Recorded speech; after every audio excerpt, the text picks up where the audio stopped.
Γεια σας, αυτό το βίντεο το κάνω για να σας δείξω πώς να κάνετε record την οθόνη σας.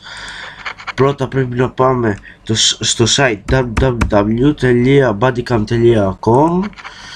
Πρέπει να σας προειδοποιήσω όμως ότι είναι μόνο για 10 λεπτά εγγραφής στο πρώτο, επειδή είναι το free.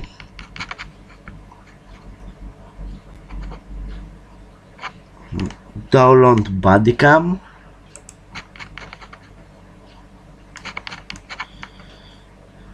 Εδώ διαλέγετε εσείς download ένα ή τη Softonic ή τη Bandysoft, όποια εταιρεία εμπιστεύετε περισσότερο. Εγώ όμως επειδή εμπιστεύομαι την Softonic, από εκεί θα το κατεβάσω. Εδώ πέρα περιμένουμε να κάνει το download. Πατήστε αποθήκευση.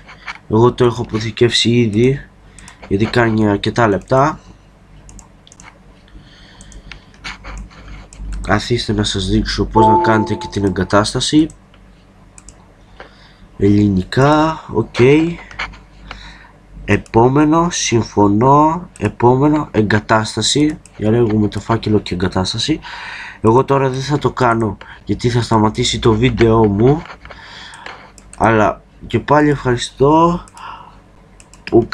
που καθίσατε και με παρακολουθήσατε.